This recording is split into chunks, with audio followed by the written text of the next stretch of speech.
Why is it that one lifter can solve their back pain with certain rehab drills and mobility drills, while another lifter can do the exact same thing and actually make their back pain worse? It's because back pain isn't just one problem with one single solution.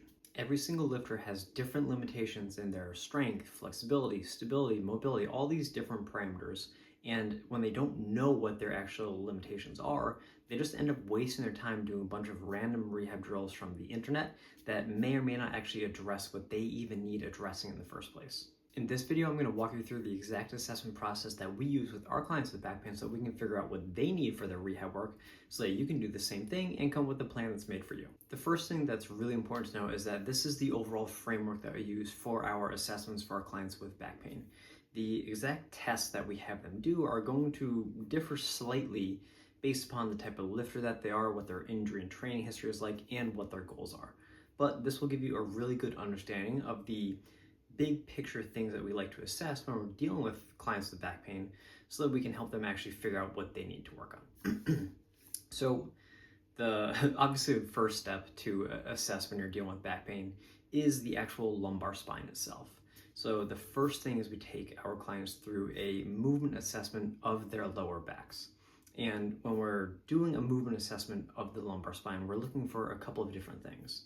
The first is if they have pain with a certain motion, whether it's flexion, extension, side bending, that sort of thing. The second is how far they can go into the range to assess any stiffness or limitations that they have in the range of motion. And the third is how repeating that movement or those movements changes their pain, if at all. So when it comes to back pain, especially when you have radiating symptoms down the leg too, we look for something called your directional preference. And this is the direction that when you repeatedly move the spine into, it helps alleviate symptoms or bring them further out of the leg. So let's say you are dealing with back pain and you have a case of sciatica or leg pain or numbness or tingling that's going down to your calf.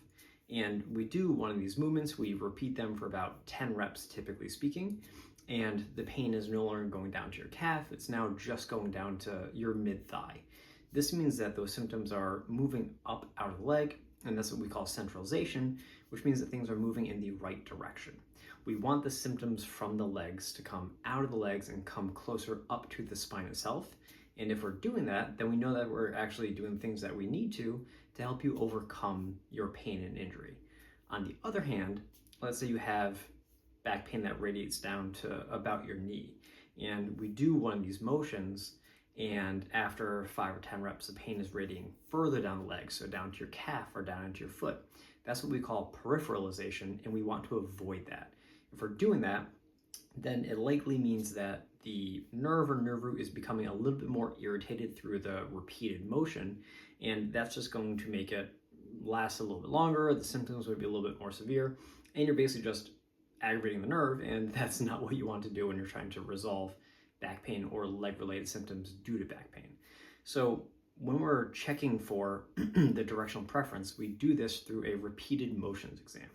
So the three kind of main motions that we use are flexion, which is rounding your spine and bending forward, extension, which is bending backwards, and then lateral flexion or side gliding, which is bending your spine to the side.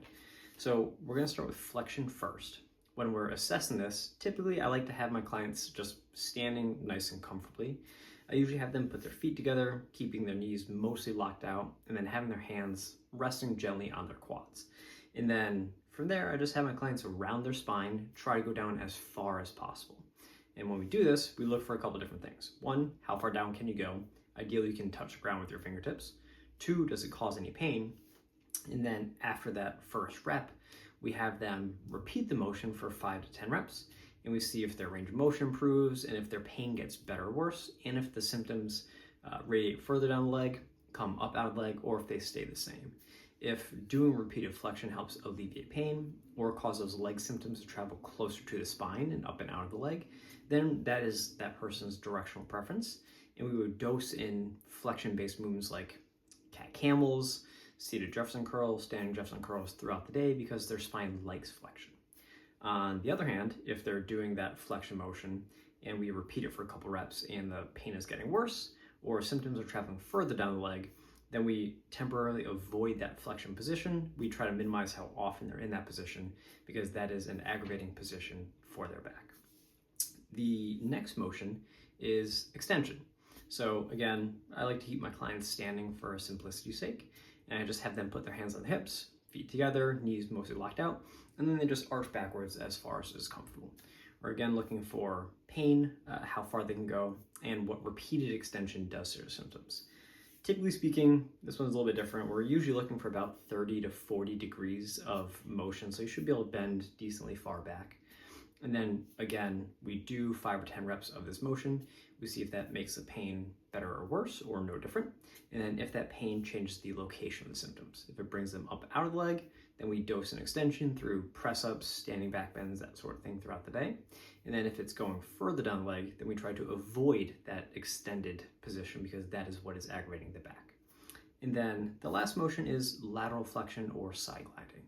For this one, the easiest way to assess it is to stand next to a wall that's pretty empty, so you can put your forearm up against it. You have your arm up at 90 degrees of abduction, put your forearm up against the wall, other hand on your hips, and then you just push your hips as far as you can towards the wall. And we do this, ideally seeing you be able to touch the wall with your hip. That means you have relatively full range of motion in that lateral flexion position. And then we repeat it for 5 or 10 reps to see if it changes symptoms or the location of the pain at all. And below in the description, I'm gonna have a couple of testing sheets that actually have all of these assessments. It'll have an area for you to record your results and that sort of thing, and a little bit of like how to interpret the results. That way you can actually like run through these tests, see how they should be done with the demonstration videos, and then kind of log your results and come up with a plan for you after that. Now, moving on from the lumbar spine, the next thing that we typically assess is the thoracic spine. We're mainly looking at what sort of range of motion or flexibility our clients have in their thoracic spine. And the reason why we do this is because as the T-spine directly connects to the lumbar spine, it can have an impact on how you're moving your lumbar spine and just moving in general as you're lifting, which can affect the overall like training stress and just overall stress that the spine experiences during daily activities, training, all those sorts of things. And the main motion that I have most of my lifters go through for the T-spine assessment is a quadruped extension rotation test, because this is a good one that can give us some insight into how their T-spine moves with like overhead motion, so pressing overhead, snatches, pull-ups, all those sorts of things, because you need a decent amount of extension if you're doing like double arm motions like a snatch or press, and you need some extension rotation if you're doing like a single arm dumbbell overhead press or that sort of thing. So to do this test, I typically have my clients get in a kneeling position where they're kneeling with one of their sides against the wall. So they kneel, they have their shoulder, hip, leg up against the wall. They start with both hands on the ground, and then whatever side is against the wall, that hand stays on the ground.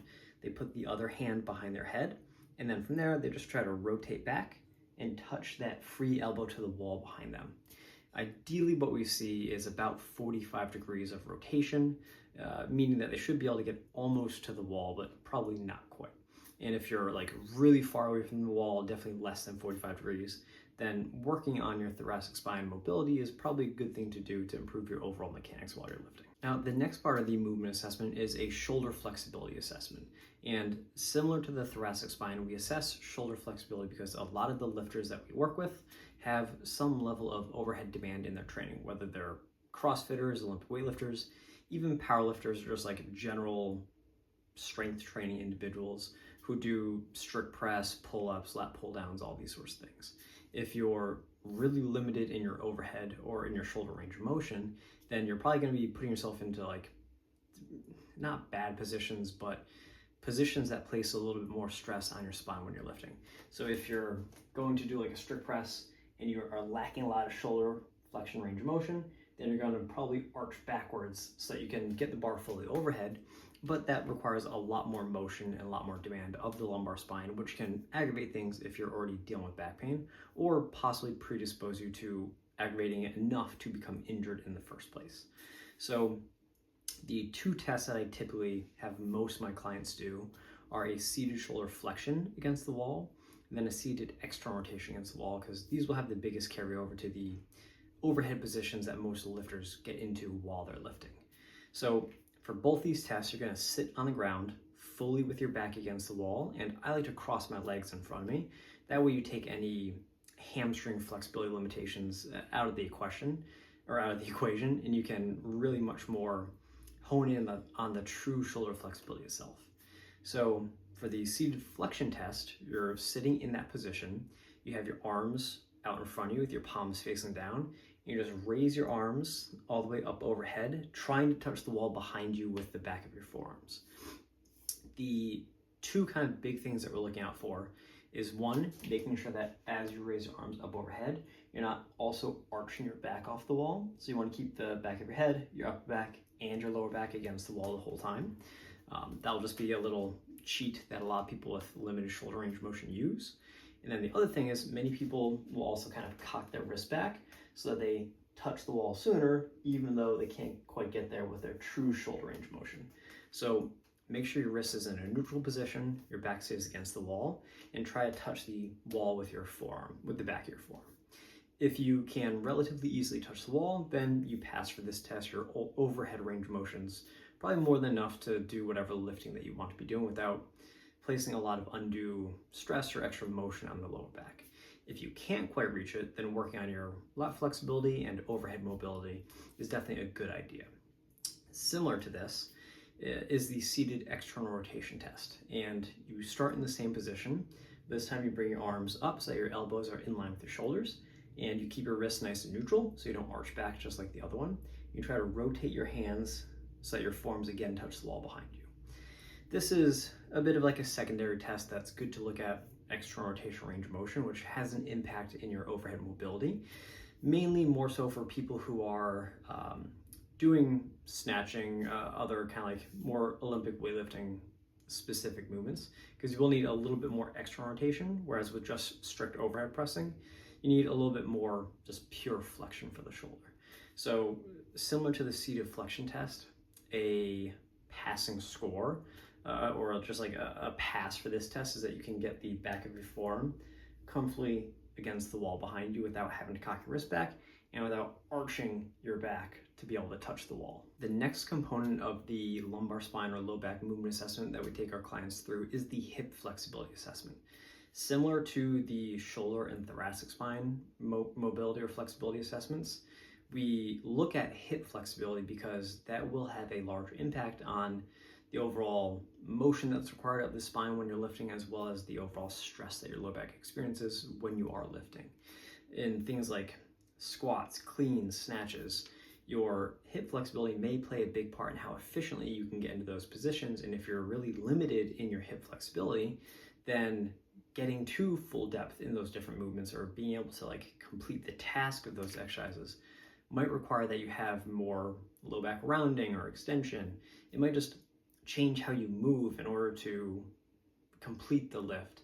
And sometimes that can predispose people to developing pain or exacerbate their pain if they're dealing with a current low back injury. So the four main tests that we use are a test to look at hip flexion, a test to look at hip external rotation, a test to look at hip extension, and then a test to look at hip internal rotation. So we're going to start with the hip flexion test because this one probably has the biggest impact on the mechanics and stress that the spine experiences while lifting, especially with squatting, cleans, and snatches. So to look at hip flexion, all you're going to do is just lay on your back with your feet flat out in front of you. From here, you want to keep that little bit of like an arch in your lower back, so you want a little bit of space between your low back and the floor. And then all you do is just grab one of your thighs from like around your hamstring, pull that knee to the chest as far as you can until you feel your lower back start to round into the ground below you. Once you find that your spine is starting to move, that basically means that you've run out of hip flexion range of motion and you're compensating through moving the spine itself. So pull up until you feel like your spine might start to move, stop there, and that's what your available hip flexion flexibility is. And ideally, we're looking for about 120 degrees of hip flexion. And for all these tests, honestly, the best way to self-assessment is if you don't have somebody watching you, just take your phone, start shooting a video, and record yourself actually doing these tests. And make sure your phone is angled in a way that you can see the actual joint motion that you're doing. So for the hip flexion test, you're going to want the camera at your side with you lying on the ground. Again, what you want to look out for this test, for like a negative or like a false positive, is as you're pulling up, if your low back really rounds in the ground below you, that's what you want to avoid. So the next test is going to look at hip external rotation. And we're going to do the FABER test. This is actually a bit of like a combination test, looking at hip abduction and external rotation, which is why I really like to use it. So to do this test, you're going to get in the same position as the hip flexion. But if you're using a camera to look at yourself to do this test, to see what your flexibility is like, then you want the camera actually facing you long ways. So you be laying on your back with your feet towards the camera. And all you're going to do to actually do this test is take one foot, cross it over the opposite knee, so your leg is in like a figure 4 position, and then let that knee drop as low to the ground as possible. And ideally what you're looking for is that your thigh can pretty easily get parallel to the floor. If there's a really big space between the floor and your knee, then you're lacking some hip abduction and external rotation, and you're going to want to do some drills to directly address that. Now, the one thing that you want to look out for when doing this test that some people have a hard time with is if they are limited in their hip range of motion, they might find that their pelvis kind of like shifts around side to side. And when your pelvis shifts like that, it can drop your knee to make it look like you've passed, even though that motion is coming from your pelvis and your spine rather than your hip. So on camera, make sure that your pelvis and spine stay unmoving, and then just drop the knee as low as you can go, looking for that thigh to get parallel to the floor. For the next test, we're going to look at internal rotation of the hip. And this one can play a part in like squat depth, squat stance, all that sort of stuff, which is why I like to include on this. And the easiest way to assess this either on camera or by yourself is laying on your stomach. You have your legs fully together, so thighs, knees, ankles together. You flex your knees or bend them up so they're at 90 degrees and your feet are pointing up to the ceiling. And then from there, you just keep your knees together. So if these are your shins and the bottom of my hands are knees, keep your knees together and then just let your shins and feet fall out to the side. Even though your feet are moving away from each other, a lot of people think that's internal rotation. A lot of people think that's external rotation. It's actually the hips are internally rotating, which makes the feet move out to the side. And for this one, there's some variation in what to expect.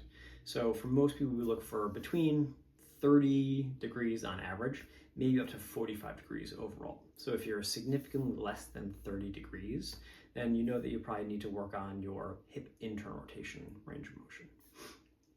And the last flexibility test for the hips is the Thomas test. And this is a really good one to look at hip extension range of motion. So being able to fully come up and lock out at the top of a squat or a deadlift. To do this test, you're going to have the camera or your partner, gym buddy, whoever, on the side of you, and you're going to be sitting on a bench towards the edge of the bench so that there's some space between the back of your shin and your knee and the edge of the bench. And then from there, all you do is just grab one knee, hug it up to your chest, and then lay back on the bench. And the leg that is free is the leg that's being tested. So ideally, you're just going to let that leg relax and see kind of where it lands.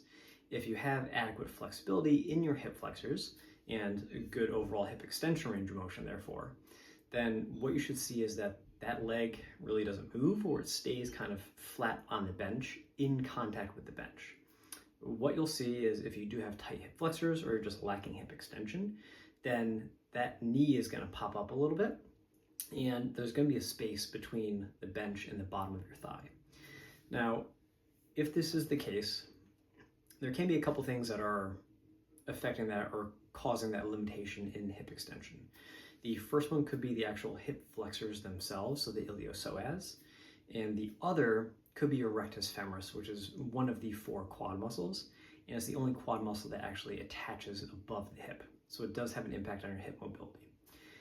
Really, the way to differentiate between the two or figure out which one is actually causing the limitations for you is to just actively straighten your knee in that position. If when you straighten your knee, now your thigh can go down and be flat with the bench or beyond the bench, then that means that it's your rectus femoris or your quad that's tight, and you want to do a little bit more direct flexibility work for your quad. If straightening your knee out has no real impact on where that thigh sits, and what your hip flexion angle is like than it is your actual hip flexor itself. And you'd want to do more hip flexor flexibility or mobility work. The other thing to watch out for is some people will have a habit of kind of like letting their knee and thigh drift out to the side as they're lowering their leg down. So just make sure that your thighs stay nice and in line with your hips, and that, like, if this is like they're holding up to your chest, as you kind of lay back, this leg doesn't swing out to the side. You want it nice and straight on to get a really accurate assessment of what your hip flexor flexibility is like. The next part of the movement assessment is the actual core performance assessment, or like the core strength assessment. I like to call this the core performance assessment because we can assess strength, endurance, stability. These are all different qualities that we assess different ways. And the really big caveat that I give all my clients is your core strength or endurance or stability is not the magic bullet fix for back pain that most people think it is, nor is it the primary cause of back pain. Your core performance is one factor that could potentially contribute to what you're experiencing.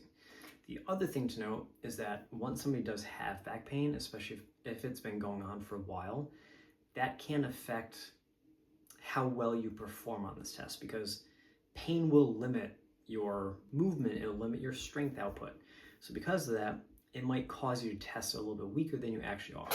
We still assess this because it's important to know, and because your direct low back and core performance has a decent impact on what your back can handle with training.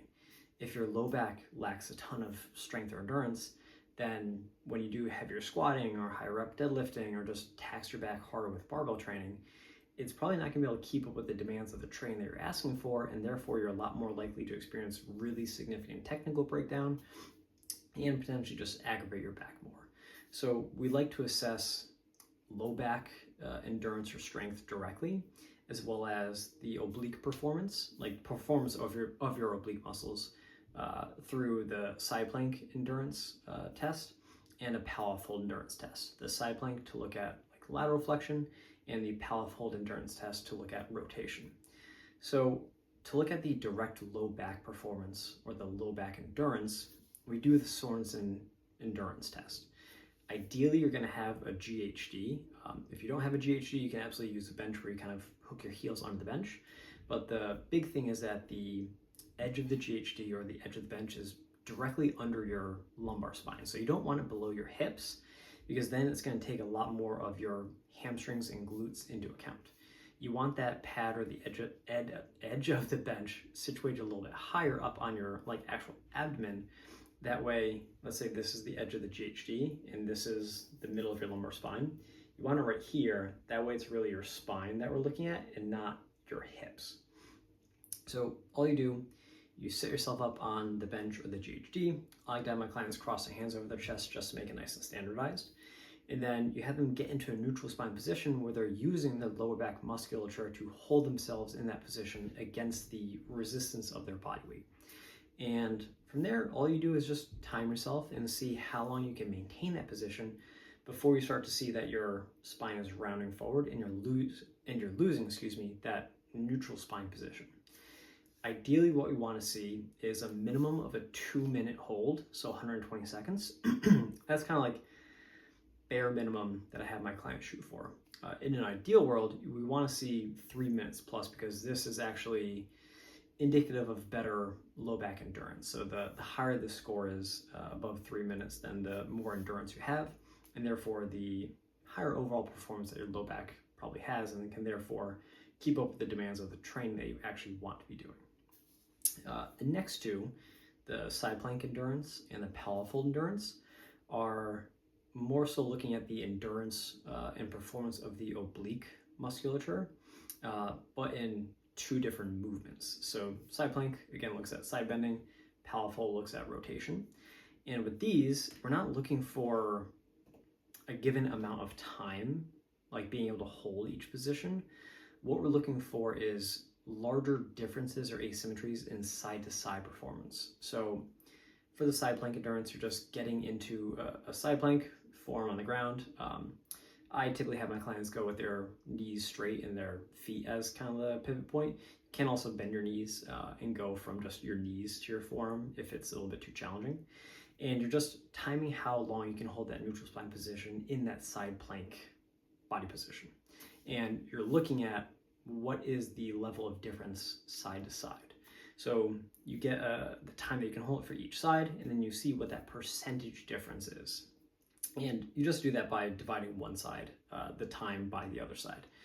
And we're not necessarily looking for 0% difference, so like the sides are exactly the same. Everybody has some level of asymmetry in their side-to-side core performance, side-to-side shoulder, hip, knee, ankle performance, all these things. There are slight differences or slight asymmetries that we all have that are normal and just not really an issue. But what we look for is a side-to-side percentage difference that is typically 10% or greater. If it's in that range, then it's definitely more likely that it is either contributing to what you're experiencing, so one of the reasons why you're experiencing the pain or kind of got hurt in the first place, or it might be a consequence of the pain that you're dealing with, and is really important to monitor over time to make sure that we are getting those sides more symmetrical and under that 10% difference. And the same kind of overall concept is how we test the Pallof hold. I like to do this by having my clients get in a half kneeling position with their sides either to like a cable stack ideally, or you can also use band tension. And then I like to brace the inside hip against a bench. That way the like hip performance and balance isn't really an issue because the bench gives you something to hold your body against. So in that position, you're half kneeling, your side against the bench. You have the handle of the cable stack or the band that's to your side. And then all you do is push out and hold that position until you feel yourself kind of rotating towards that anchor point and losing that neutral spine position. And that's the time that you kind of log for each side. And just like the side plank, we're looking for about a 10% difference or less. If you have less than 10%, it's probably not a huge factor in your injury or like something to really pay attention to. But if it is larger than 10%, definitely if it's larger than 15%, then it makes sense to do some isolated rotation work to improve that difference side to side. Now, the next part of the movement assessment for the lower back is the actual lower body performance assessment. So for this, we're looking primarily at the hips and knees. So glutes, quads, adductors, abductors, hamstrings, these muscle groups. And similar to the like Pallof hold endurance test and the side plank endurance test from the core performance testing, we're really looking for larger asymmetries or larger differences on a side-to-side perspective.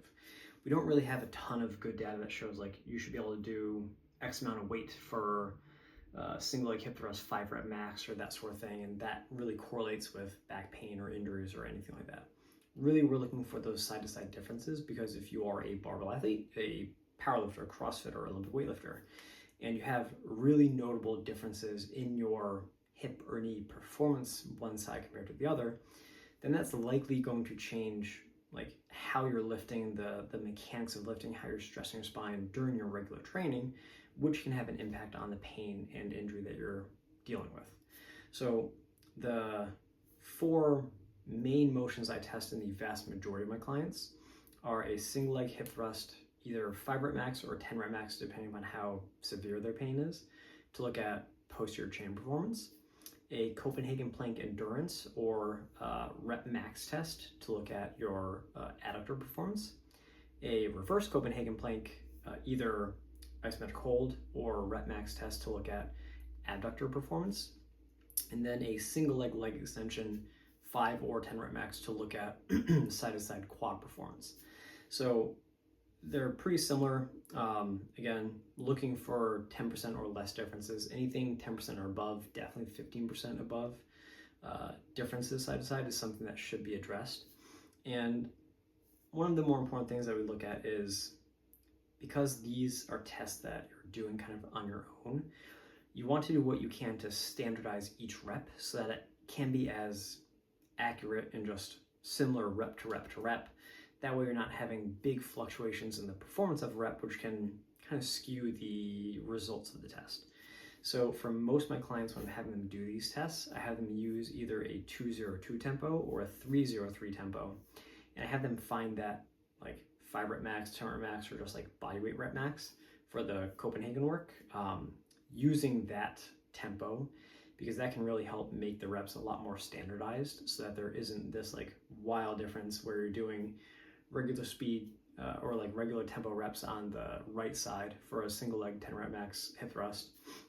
And then on the left side, because it's the weaker side, you're trying to use the same weight, and you're just like rushing all the reps that like you may hit the same reps with the same load, but the performance side to side is still quite a bit different despite getting the same numbers.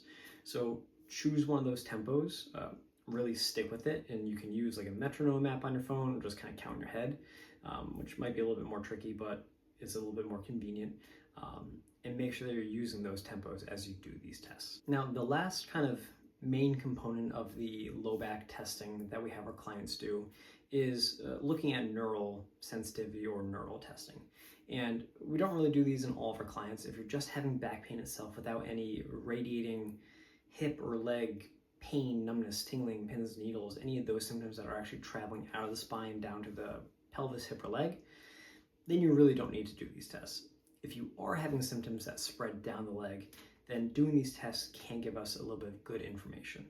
And we're using this to kind of assess the overall sensitivity of the nerve, as well as to know if we should kind of temporarily avoid or like modify certain positions. So the two main tests that we look at are the slump test for the sciatic nerve, and then the femoral nerve test for the femoral nerve. With the slump test for the sciatic nerve, this is what we mainly use for clients who are having nerve symptoms down the back of the leg. So anything into the glute, down the back of the hamstring, down the back of the calf, we're probably doing this test. Whereas we're doing the femoral nerve test if they're having symptoms down to the front of the hip, down the front of the thigh, from like into the quad, into the knee, that sort of thing. So for the slump test, all you're gonna be doing is sitting on the edge of a bench or a bed or something that your foot is like either just on the ground or off the ground. And you're sitting with your spine nice neutral, hips and knees bent. And then from there, all you do is kick your toes up towards the ceiling, slowly round your chin down, slump forward as you kick your knee up straight, and try to bring your toes to your forehead, basically. And in this position, you're probably gonna feel some like hamstring stiffness, maybe low back stiffness, no matter if you're having true like sag nerve issues or just like nerve issues. But what we're really looking for is an increase in these specific symptoms that you're having down into the glute, down in the back, the hamstring, calf. If it really ramps up your specific symptoms, then this might be something that is a limitation for you and could do well with some sciatic nerve glides or slump glides. Another way that you can kind of really assess whether it's truly the sciatic nerve or the nerve roots is when you're in that position, if you point your toes down and then back up, and it's like your symptoms are less severe when your toes are pointed down and more severe when your toes are pointed up. You can also do the same thing with your neck when you're in that slump position. If it's really kind of aggravating your symptoms here, and then you extend your head upwards like that, if that makes your symptoms better, then this likely is a true like nerve root or nerve sensitivity issue, and doing some nerve glides can help for some people. But for a lot of people, nerve glides can just be really irritating no matter what. And in that case, this just helps us to know that we should probably avoid or like not fully avoid, temporarily avoid, or modify some of the movements that put us in similar positions.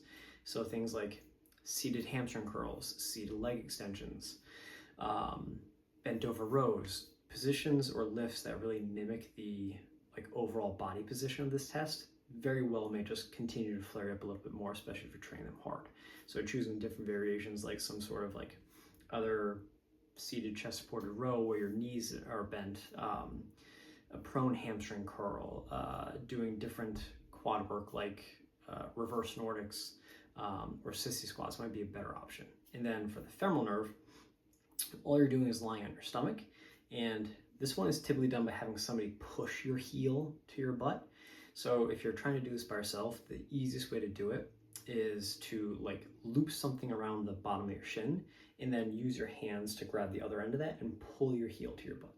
And again, really what you're looking for is you're gonna feel a quad stretch no matter what, but if it ramps up your specific back pain or quad symptoms or anterior hip symptoms, that might be an indication that your femoral nerve is a bit more sensitized. You can try some femoral nerve glides or just avoid temporarily that specific position. So for you, probably doing sissy squats, reverse Nordics, those things are not the ideal thing to do. Now, I've done hundreds of these back pain assessments on lifters of all types, and there are a couple like really common pain patterns when it comes to back pain. Those are either flexion sensitive back pain, where it's worse with bending your spine forward, kind of rounding down to try and touch your toes in the bottom of a squat or a deadlift. And then there are extension sensitive cases of back pain where standing, walking, fully locking out a squat, fully locking out a deadlift, those are what typically aggravate the back the most. So for flexion sensitive, one of the more important things that you can do, especially early on in the rehab process, is temporarily avoid or mitigate how much time you're in that flexed position. So using things like modifications to your squat, deadlift, and weightlifting training, where you're doing box or pin squats to limit the depth of your squatting. You're pulling your deadlifts from racks or like pins or bumpers to avoid that initial range of motion off the floor. You're doing hang variations or power variations of your cleans or snatches to avoid that bottom position. And then for the extension sensitive back pain, you're often doing things like doing Larson presses or feet up benching if arching your back hurts on bench. You're maybe avoiding like really heavy lockout positions of the squat and the deadlift. Obviously, avoiding full lockout in the squat can be really hard. You have to unrack and re-rack the weight, but you can do some of your reps where you're only coming up 3/4 of the way. And then really limiting the volume and intensity of your like weightlifting style pulls. It's like snatch pulls, clean pulls, where you are often arching back a little bit more. That can really help to mitigate some of that extension sensitive back pain. And then for both of these, as your pain calms down, slowly working back into those positions and having your spine do some flexion if you have flexion sensitive back pain, having your spine do some extension if you have extension sensitive back pain. Really dosing those in small volumes and intensities earlier on, and then gradually increasing that demand can definitely help to alleviate that type of sensitivity and get you back to like 100% where your back can tolerate loading and movement into different positions and ranges of motion and with and without load and all that sort of stuff, and actually like get you back to 100% instead of just having you avoid those positions or try to avoid them for the rest of your life, which is just not feasible, because we need to be able to extend and flex and side bend and rotate our backs and do all these things for stuff that I want to do in the gym, out of the gym. So like slowly working back to that is something that I really help a lot of my clients with. Now, just a couple of super important reminders. This is not necessarily meant to like diagnose any specific back pain or injury. It's meant to show you what the assessment process is like, so that if you are dealing with a pain or injury, you can have a more clear understanding of what limitations you may have, and therefore how to best direct your like self-rehab efforts, or like what you should or shouldn't work on and all sorts of stuff. So you're not just wasting your time doing a bunch of random rehab stuff from YouTube or Instagram and like wasting your time doing a lot of stuff that you may not even have to address. So you can run through these self-assessments, find what you're limited in with your flexibility and strength and endurance and your like positional tolerance, all these things, and come with a more clear plan of attack on like what you should or shouldn't be trying. Because if you're doing a bunch of like hamstring stretching or all this stuff and you don't have limitations in that specific demand, then you're not really doing anything. You're probably just wasting your time. And you want to have the most bang for your buck with any rehab effort that you're doing, so you can actually focus on the stuff that you want to be doing, like modifying your lifting around your injury, actually training, and then slowly moving the needle back to 100%. Also super important to note, this is not a fully comprehensive assessment. This is just the overall framework for the big things that we try to assess with the majority of our clients.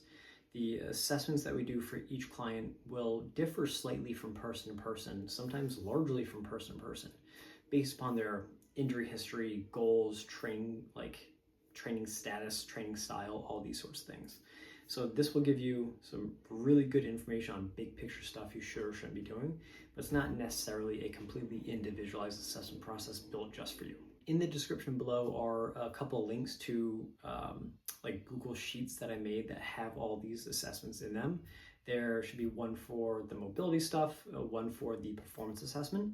So you can actually go in, make a copy of that Google testing sheet, and then actually like go through these assessments. It has all of the movements or all of the tests. Each test has a hyperlinked demonstration video so you can see what it looks like, and then an area for you to input your results. That way you can actually have some sort of log or record of like what you passed or did well, what you failed or didn't do as well. And therefore you can see like what you should focus on and what you probably don't need to focus on. And that stuff can really help out. If you have any questions about any of that, please feel free to leave me a comment in this video or shoot me a DM on Instagram. I'm happy to help out in any way that I can. And lastly, if you do want a more customized, thorough game plan and like to actually work one-on-one with somebody to help you overcome your injury and fully get back to lifting, just go over to Instagram, DM me the keyword low back, make sure that's all caps with no space in between the words low and back, and then we'll have a discussion, see if we're the right fit to work together and figure out what the next steps are for you. Either way, I hope this was really helpful, and please leave me any feedback or comments below.